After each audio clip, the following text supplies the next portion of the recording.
Being a ministry wife is a vocation without a job description. And let's be honest, sometimes it seems like ministry might be easier if we did have one. If you are a ministry wife like me and are looking for hope, perspective, and a little bit of practical advice regarding your role, you're in the right place. Hi, I'm Christine Hoover, author of How to Thrive as a Pastor's Wife. Welcome to the Ministry Wives Podcast, a production of the North American Mission Board.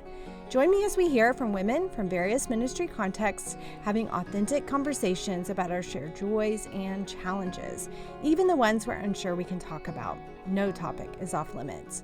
Friends, welcome back to a brand new season of the Ministry Wives Podcast.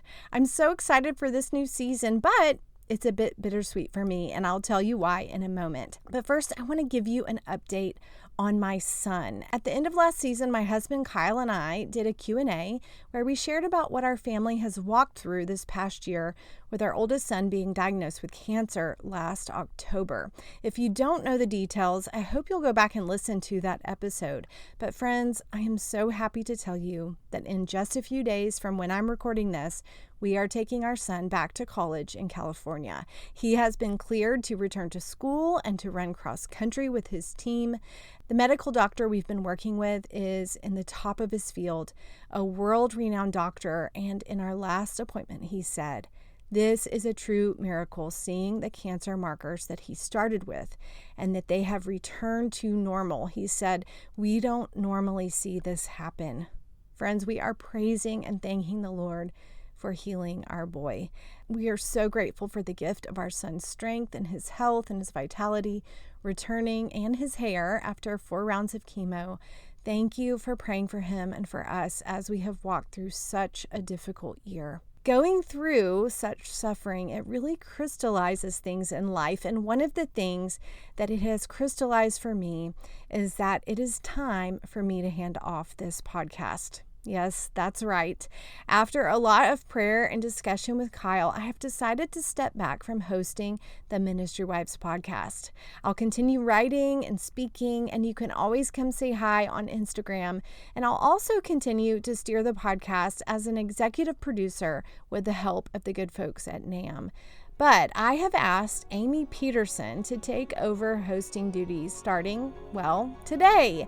You may remember Amy from last season when she came on as a guest, but here's what you need to know about Amy. She has a huge heart for ministry wives. She has been a ministry wife in all kinds of settings, and she currently serves ministry wives all across the state of Oklahoma. You're going to love getting to know her, and you are going to love the fresh take that she brings to this podcast. Today is her first episode as host, and guess who is her guest? It's me. Instead of asking the questions, I'm answering the questions today.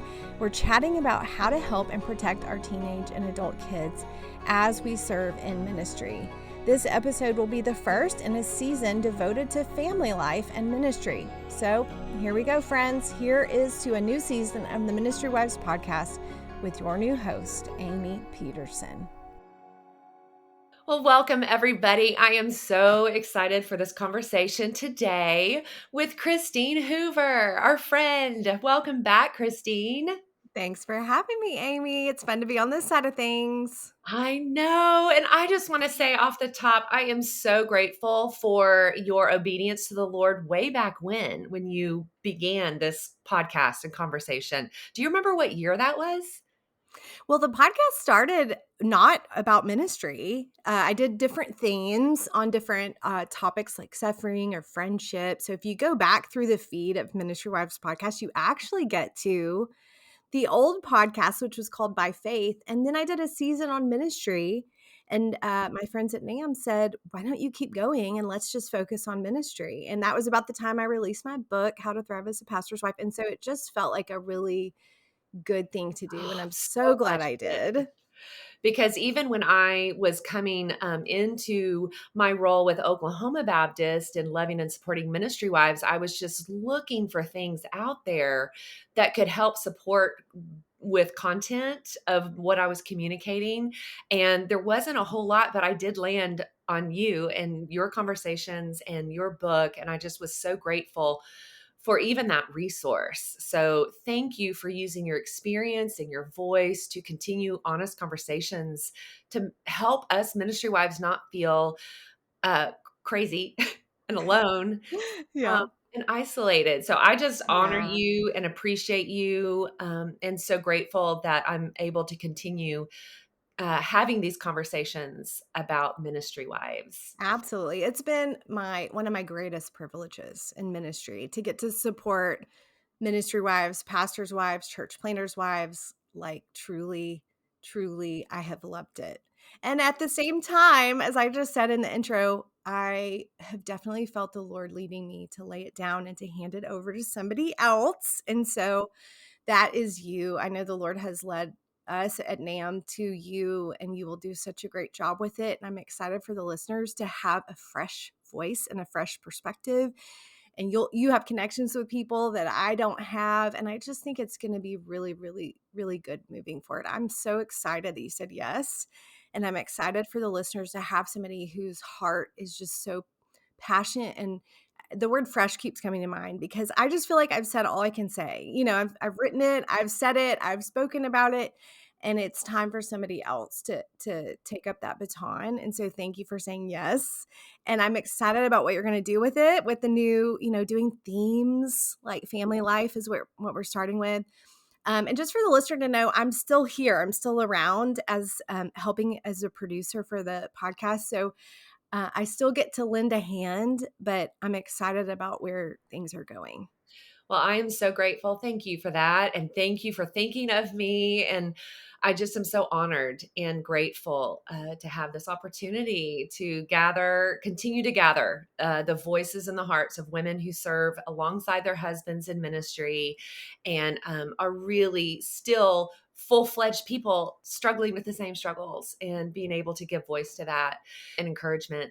I just was thinking the other day about how Lord connected our paths and then how he does in ministry, right? I mean, any of us who go to a church and then leave a church, we kind of pass along the story that God is continuing to write, but pass the baton along. And I think that that's such a healthy example, not only represented here, but then also of what we experience when God moves us and calls us to another church. And so it's exciting to be a part of what God is doing, to be a small piece of the puzzle to his overall message of redemption, rescue, and hope. So, yay. Yay. So fun. Yay. So how do you, I know that this has been something you've been doing for a while. And so how do you feel about this change where you're stepping away? And then what kind of are you going to be focusing on moving forward for you and your family? I feel very good about stepping away. One, because it's in good hands. I feel like I started something that I know will continue to be a blessing through other people like you and through the people at NAM who've been incredibly supportive of me and helping pastors' wives out there. So I'm excited about it. I'm excited that you're going to do, some new things that will freshen up the podcast. And I think I'm also excited for me that it allows me to focus on what I feel the Lord is kind of, he's given me this opportunity to serve at my church, leading our women's ministry at the Austin Stone. And I love it so much. It feels like a little bit different than, I'm still a pastor's wife, but it feels a little different um, to have a seat at the table, and it's something I've wanted. But I'm going to continue writing, and I'm working on a Bible study right now on Second Corinthians for Lifeway. It comes out next summer in July. I think it's July 2026. And so I'm working on that. So I hope to continue writing, especially Bible studies, teaching, speaking, that kind of thing. I love that because we'll continue to see you around. And you just released a new book about, and what's the title of it? You Are Not Forgotten. Yeah, you are not forgotten. Mm-hmm. I think so often, and what you just said about, I think so many of us feel and are fine with that calling and that role as far as serving alongside our husbands, but not truly having a role. But then, I mean, not having like a designated Right. role or seat at the Right. table is what you called. But then also, some of us do have that. And how does that even work within the system of the church and the structure of leadership? And and all those things. And so I think whether you're sitting at the table in leadership position or you are in your leadership position as a ministry wife, it's easy to feel forgotten just for who you are and not just for what you can produce or That's what right. That's right. bring to the table, because we are God's children. And first of all, connecting with his presence and who he has called us to be is the center point of it all. Yeah. Yeah. I'm thankful for that book. I just heard from a pastor's wife today. He said, I read your book. I had my husband read it. You were writing my story. And so it's not a book for pastors' wives, but I do think that a lot of pastors' wives are resonating with it. And so it's for a very unique person who's hurting and feeling unseen.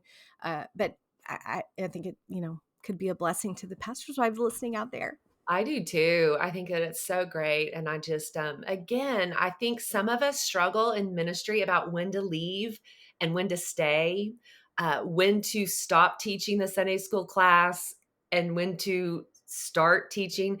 And it's this constant ebb and flow that I think is not perfect and there's no equation for it. But I love giving space for you to step away and kind of pivot into other things because I think it's a very healthy uh, reality for all of us and what we're dealing with. So thanks for just living your life out there so that we can see it and have an example of what that looks like. Okay, so this season we are talking about family life, and I am so excited to have a focus and then feed a bunch of things within that focus for the season. And so we're going to talk about parenting, marriage, I mean, all the things that you can think about for family life, intimacy, finances, scheduling, just all the things that you can think about within your little family, but then also through the lens of being in ministry. And today we're going to talk about a component of parenting with you and really what it looks like to be able to live fully with who you are as a mom, but yet still protect the story of your kid. And often this becomes more and more obvious in your adulting kids, middle school, high school, college, post college, when they don't want their story to be told to everybody. And so it's interesting when I think about churches that one of the most amazing things about a church family is that they become your church family. But sometimes people within the church feel closer to you than they really are. And maybe they think they have more access into your story than really they do. Yeah. And it's hard to kind of navigate that. Have you experienced that in where you've been? For sure, for sure. I mean, especially this year, I know many people know our story with our oldest son being diagnosed with cancer. And that's been a really tricky line to walk because he's 21. It's his story, but it's also impacting us, his parents. Our Yeah. church knows about it. They're praying for him. Our former churches have been praying for him, reaching out. And so that's been a really, really like a dance for us to kind of figure out what do we share, who do we share with. In some ways, it's a public thing just because their dad is a pastor. Yeah. And so yeah, I've experienced it not just with that, but with discipline. If one of my kids has made a decision that they have to be disciplined for, how do I talk to people of my friends about, like, if I need prayer as a mom, or so it's I've experienced it in a lot of ways. Isn't that true? And I think giving a picture to each of those ways is really connecting because I believe we all have. I was thinking about, maybe if your son or daughter is dating another person in the youth group, but then that other Yes. person is a little clingy or is not doing things, but then you talk about it or share a prayer request with somebody, but then it gets back to the mom of the person that your son or daughter are dating. I mean, it just can get really messy really Yeah. fast Yeah. within a church setting, as well as just within between you and your kid, your child. So I think it's a very appropriate and relevant thing for us to talk about. And so I am really interested and curious to see how you and your husband have kind of navigated that with your son's cancer journey or the other things that are Mhm. relevant in ministry and momming and all the things. But what have you found, especially through this most recent experience, as kind of a good gauge as to what to share and what not to share with Mhm. people?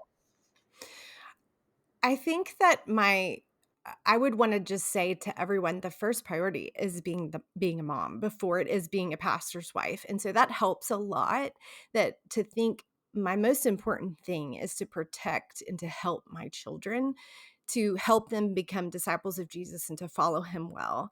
And and in order to do that, they need to be able to trust me. They need to be able to trust me with their story, with their growth, just like all of us, it's start and stop. We're not on this, up into the right trajectory and sanctification. And so I want my kids to trust that what they share with me is private and I'm not going to go and then tell other people. And so that would kind of deal more with like the sin issues or the growth maturity issues. But with our son's sickness, Kyle and I, my husband Kyle, we talked about it right away of what are we going to share with people, and that included family, extended family, it included friends, because one of the things is we didn't want people Googling what we told them and then telling us because we were not going to Google Oh, what the doctor's telling us. We want to be able to trust our doctor and we yes. don't want to go down the rabbit trail of anxiety. And so we're not even Googling things. That is so So wise. we're not going to tell people. Yeah, and I mean, we've never told any publicly what kind of cancer he has, and, so it's just that's private information that we've kept, and we've also tried to help him. I mean, it's kind of an unusual situation because we moved here when he was in college, and so he doesn't know people, and so they know who he is, and they know what's going on with them because of us, but they don't know him, and so helping him to navigate that of strangers coming up and talking to him and how to say that kind of thing. So I think first priority just being a mom and helping him, and we don't really owe anyone anything. I don't owe anyone an explanation. I don't owe anyone a detailed prognosis. I don't owe anyone here's who my kids are and what they're doing. They're their own people, and we've just always I hear sometimes people say kids, like pastors' kids, are called to ministry alongside their parents. I don't agree with that. I think that they are not. I think that they God may call them later into ministry. God has called my husband and me, and so I don't put expectations on my kids to I just want them to be Christians, and here's what it means to be a Christian, and so they don't owe people anything, and I don't owe people anything as well. When it comes to, like, talking to my friends about my kids, there's a few trusted people where I feel like I can really say, "Hey, there's some stuff going on, I really need you to pray for me," but it's more about me than it is Mhm, about them, that I mhm. need prayer as a mom, but I'm not gonna go into detail about discipline issues, maybe bad decisions that they've made because I want to give them space to grow, just as I need space to grow whenever I have made a bad decision and I'm under Yes, discipline. yes. That's so good. I think that I wanna say again what you just said, that we don't owe anybody anything as far as the information that's happening within our family. And I think sometimes as ministry wives, we feel the responsibility for other people above our own kids. Yeah. And that's just not true. And I love how you started with, I'm a mom first. And I think that is so important and to protect the trust that you're building. And that trust starts way back to be able to say, you can trust me with your story, with your struggles, and Mhm. I won't say anything to anybody. And then it just continues to grow. I was planting those seeds way back in elementary school and just praying that they would grow fruit in their high school years and college years of trusting me with things. Because living a very public life um, is often intimidating by those within your own family when they haven't signed up for it. They were just a part of it. Yeah. without their decision because of God placing them in your family. But I think that that's so good. We don't owe anybody anything. And I just think of the ministry wife who may be listening and feels like that one bossy lady at church who wants to know everything and is kind of the mother hen of the church, and how she will ask those direct questions and you feel like you need to have a response to her. You don't. Mhm. And I think when I can premeditate what I'm going to say, it helps me not fumble bumble and share too much. So, were there any like token phrases that you used on repeat that were kind and gracious, but yet kind of just kept it? And there might not have been, but I just didn't know if there was anything that you were able to say that kind of gave people enough but didn't go there. Yeah. I mean, we definitely had Kyle and I had scripts. We talked about this actually, and we sought out counseling through this because we're like, we need to know if we're doing this well for our kids. Like, that's the most important thing is helping our family through this. And so, how do we do that well? And our counselor was said, you need to have a script. And the script has changed over the course of his treatment, but the script helps because you can kind of nip that stuff in the bud. You can, and, we always want to honor people. They're asking because they care. And so to come at it with that heart, if like they're not prying generally, they care. And so I just want to always be thankful. So, starting with thank you for praying for him. Thank you for asking. Here's one quick sentence, depending on the relationship. With my friends, I'm telling them a lot more. But if it's somebody on Sunday morning in the lobby, thank you for praying for him. Here's the script for where we are now. And that's it. And I change the subject. And we're good. Pastors' wives, we're pretty good at changing the subject if we need to. So I would just change the subject very quickly. And there was only one time where I had to say to somebody, I don't really want to talk about it right now, but thank you Mm, for asking, but I'm just not in a place where I really want to talk about it. that's And good. and our counselor gave us that script as well because he said, people do want to care for you and they don't know how. And so when Yes, you tell them that, you are telling them how to care for you. So you're not being rude. You're that's good. just you're just giving them what you need in that moment. That helped. Oh, that is so good. If you're listening, you need to pause and rewind for a minute and write that down and adopt that script for your script. Please do, because I have found having that script like template when I'm dealing with something difficult, it's so helpful. It alleviates anxiety going to church for me. It didn't make me feel as on edge. I still felt very kind, but also very truthful Yeah. about those things. And so I think that's so good. And that you and your husband talked about it beforehand and kind of had the same message. Script, yeah. And that could work for anything. If you've made a decision with your child, let's say they play a sport that takes them away, they can't go to youth group for, a Mhm. couple months. Well, if you've made that decision with prayer and as a family, people may ask you questions. Well, you need a script for what you're going to say where you don't have to explain it all, Right. but just to let them know that, here's when they ask, here's what we're going to say and here's what we're all going to say as a family and just kind of nip that in the bud. I think that's really good. I too have done that, and leading with gratitude is key. It makes me feel better Yeah, whenever I'm saying it because I really do appreciate the interest and the prayer support that these wonderful people are giving us, but um, absolutely. also wanting to be wise in what I share, not only for our sake, but then also for our kids' sake. And I think it's important, a number of women are their kids are walking through some health journeys, but there are also some that are dealing with rebellion and Mhm. not wanting to go into all those details with people and not wanting to dishonor their kid. It can be so isolating in a church setting when you hear and feel other people chatting because their kids have come home and told them what your kid is doing. I mean, I just think that being in ministry can lend itself to those kinds of things, and for us to lead with gratitude but then also to be strong in the words that we say is being loving and being Mhm. wise. So I love Yeah. that you've been able to do that in your story.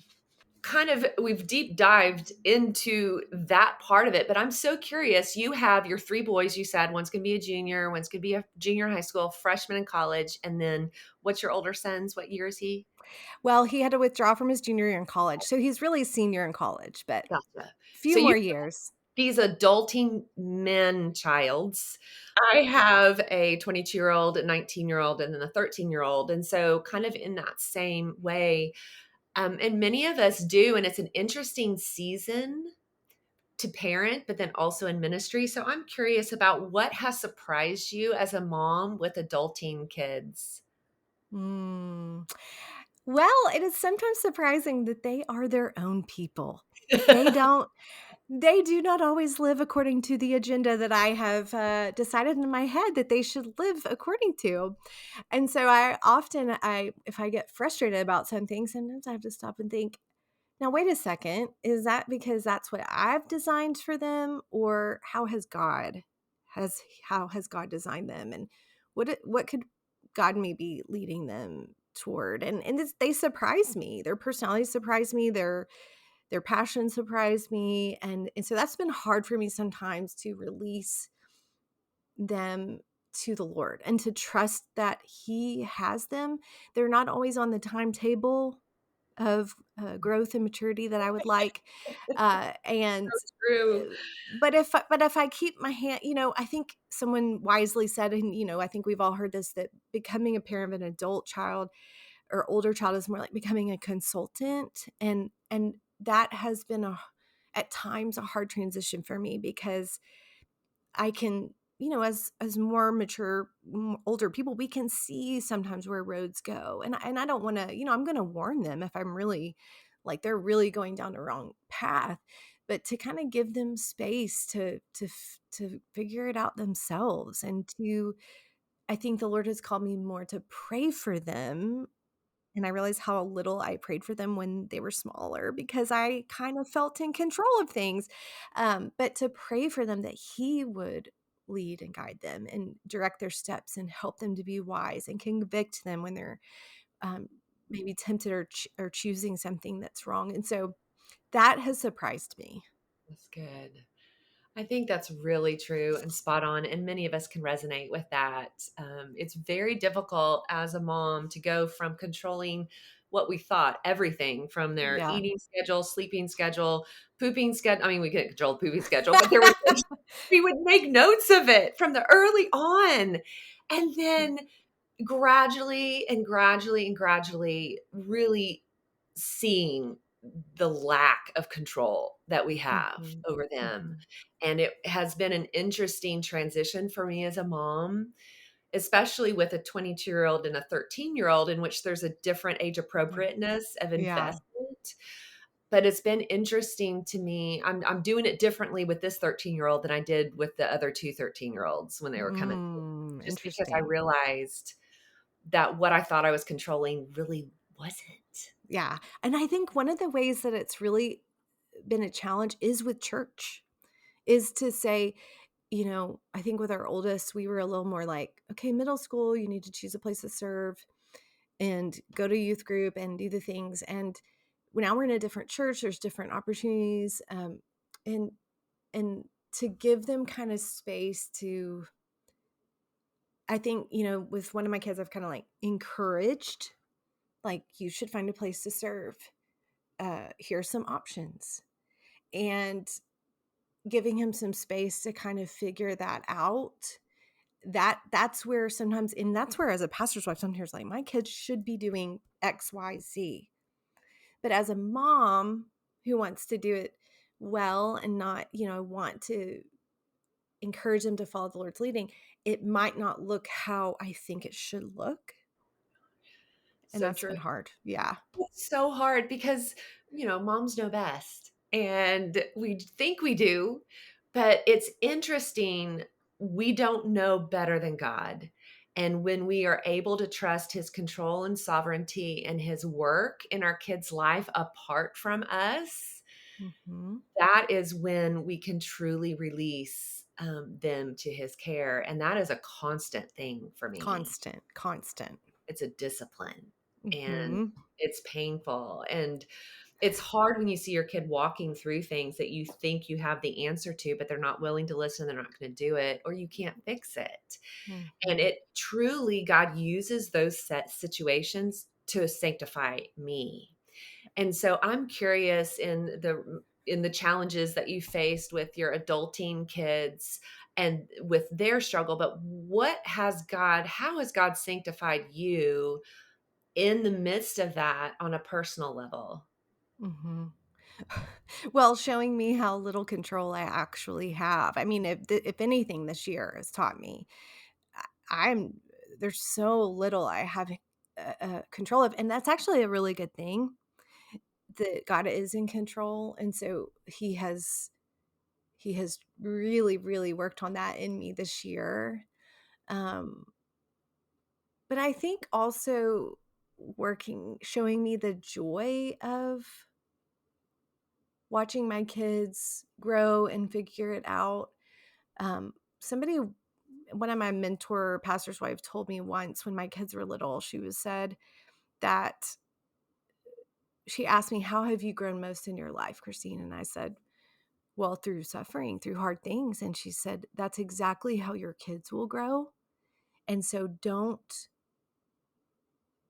try to protect them from every hard thing." And she didn't mean like just let them fall on their face, Right, right, but right.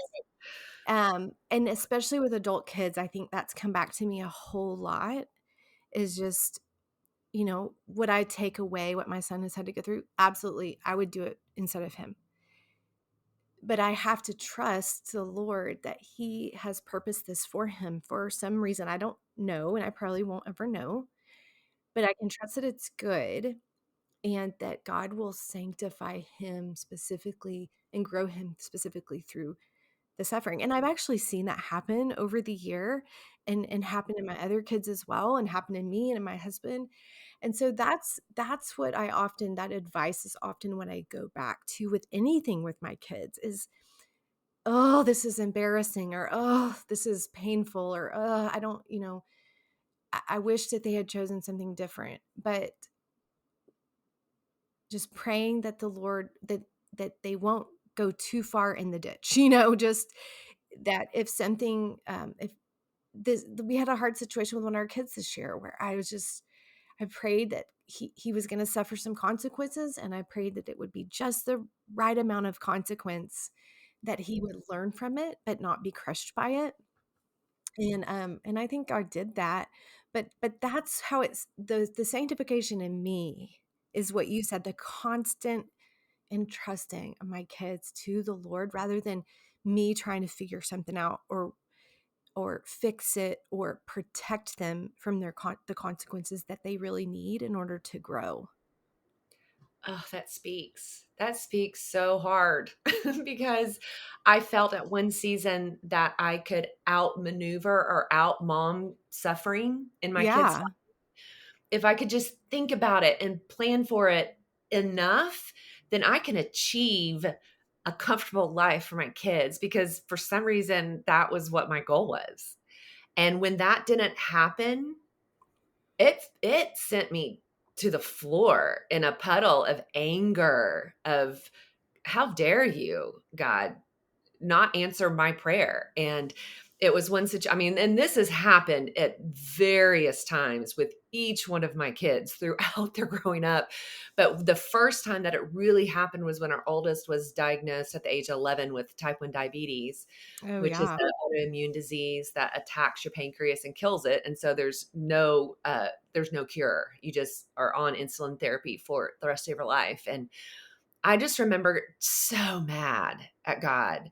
And then me taking responsibility, what could I have done? Was it because we went swimming in this pool and this fungi I mean, I just went Yep. nutso. And I Googled. I mean, I love the fact that you guys chose not to Google, but I Googled and it was just awful. And I was so mad at God. And I said, "How dare you do this to me?" And I honestly said, and I wonder if other ministry wives have felt this way before, "How dare you do this to me, God, after all I've done for you?" Mhm. I mean, that's I've awful. I've said that before in my younger mothering years, for Oh, sure. Or is more. I remember we had a difficult diagnosis for one of our kids when he was little, and I remember exactly where I was sitting in the car, and I said, God, I will not be the example here. Mm. I do not want to be the example because I know you put me in a position of influence, and I do not make me do Mm. this. But he Mm. did, and it's good, and I have thought about that with our son's cancer journey.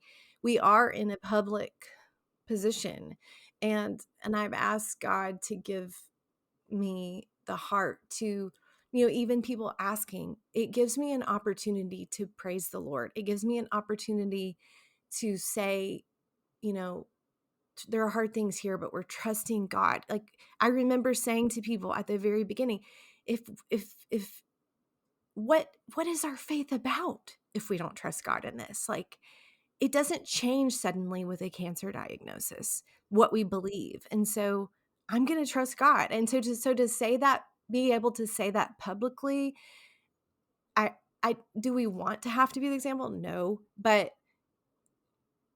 the Lord can use Yes. that, and he has. Yes, he does in tangible and intangible ways because that breaking and that pulling our fingers off of control of our kids' lives changes us. It's so humbling. And he uses that personally in each one of us. And when I was really crying out to the Lord and so mad at him with this diabetes diagnosis for our oldest, the Lord very clearly within my heart said, Amy, do you remember that verse that you prayed over him when he was born? And it was back in the day where you painted the verse on the wall Yes, of yes, I your did that. oldest. And so it was Joshua 1:9. Have I not commanded you? Be strong and courageous. Do not be afraid or dismayed, for the Lord your God is with you wherever you go. And I would nurse him in the chair and prayed over him, prayed over. And the Lord reminded me of that verse within my heart and said, I am answering your very prayer through this diagnosis. And basically, he then said, so back off. And I'm like, okay. But it was such a reminder that I can only see what I can see, but I need to trust in the midst of the unknowing that he is working. And I actually was wanting him to be strong, and God was going to use this suffering to make him strong. And he has. That's He has. exactly right. That's exactly right. So why are we so afraid? I mean, I know why we're afraid. We're human and we're weak and frail, but it happens every single time. God uses hard things to make us courageous and strong, and he Oh, teaches us not to fear. it's so true. So if you are able to have coffee with a ministry wife who's listening right now and they are walking through a similar situation of suffering, their kid is suffering in whatever way that looks like, and for them personally, they're really struggling, what would be a word of encouragement that you would say right to them? Mhm. Well, I will say what someone told me who had been through something similar. He said to us to just circle up as a family of five, and give your attention there. You will not have the capacity to do all that you normally do. And if there's anyone that you care for, let it be your family and one another.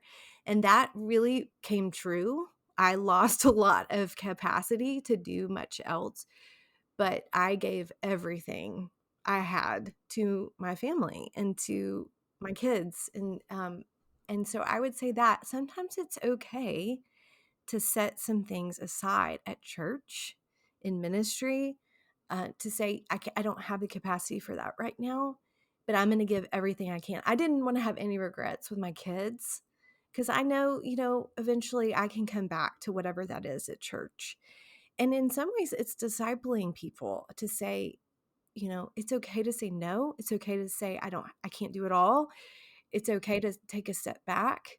And I don't mean to take a step back from church community, but just to set aside some things to give your best to your kids and to your husband.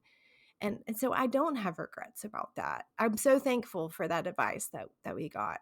So that's what I would say. Yeah. And I would say, trust the Lord because he will be faithful to you. There were so many days where I would wake up and I would think, I just don't know if I have what it takes. I don't know if I can do this. I don't know if I can keep putting one foot in front of the other. And a big theme verse for me became 2 Corinthians 12:9 and 10, where he says that his grace is sufficient. He will be strong in my weakness. And that came true over and over every single day. I would get to the end of the day and I would say, how did I do that? I don't know, but God did it in me. He helped me in everything. He's still helping me. He's still helping us in everything. That's such a good word and such a good truth to cling to in the midst of not knowing, in the midst of not trusting or not having the propensity to even be in it with the Lord, but to cling to that verse and just believe it and lean into him. Christine, I just am so grateful, even through this conversation, for the way in which you put words to things and are able to welcome us all in. So thank you for having done that and for doing that. As this is, we'll have you back. I mean, you're a part of this production and this thing, but what would be something that you'd want to leave with ministry wives that have love you and adore you and you've really helped walk alongside them through some stuff? What would be something that you'd like to end with? Oh gosh. I know that's kind of final. Forget. I feel like I'm like waving goodbye on, I know. bye. You hear the music swelling, or what would be Yes. just one thing? And you've said a lot today, so there may not be, but a lot of amazing things today. But anything just in closing that you would want to say? There's so many things I could say, but I think what comes to mind is I've just been talking with my husband the past few days and where we are, where God has moved us, what opportunities he's given me and given my husband. There were years that I thought God had forgotten me and that I was just buried underneath everyone else, everything else. And I think I remember there was a sense of God had things for me at a certain time in my life, but maybe he didn't have anything for me anymore. And I just going through that experience, I began to wonder. I think most every pastor's wife goes through something like that at some point. And I would just say to pastors' wives, God sees you and he cares about you and he will not let you go. He won't let you stay buried if you feel buried. He won't he I love the verse Hebrews 6:10 that he's not unjust to overlook what you do for his saints. And I just, that to me has always been my ministry verse as a pastor's wife. God is not unjust. He will not overlook what I do in his name, even though I feel overlooked a lot. And so I just, that's what I would say. God sees you. He loves you. What a great way to conclude. And we love you, and we are praying for you as the Lord continues to lead you in ministry. And just thank you so much for joining me on this podcast. And Thanks for having me. I'm rooting you on, Amy, as you go. Thank you, Christine. Thank you so much for being here. Thanks so much for listening to the Ministry Wives Podcast, a production of the North American Mission Board. If this conversation was helpful to you, please share it with a ministry wife friend. Also, you can subscribe, rate, and review us on your favorite podcast platform to make this content easier for others to find. And you can find this podcast and other helpful resources at ministrywivespodcast.com. And I'll see you here next week.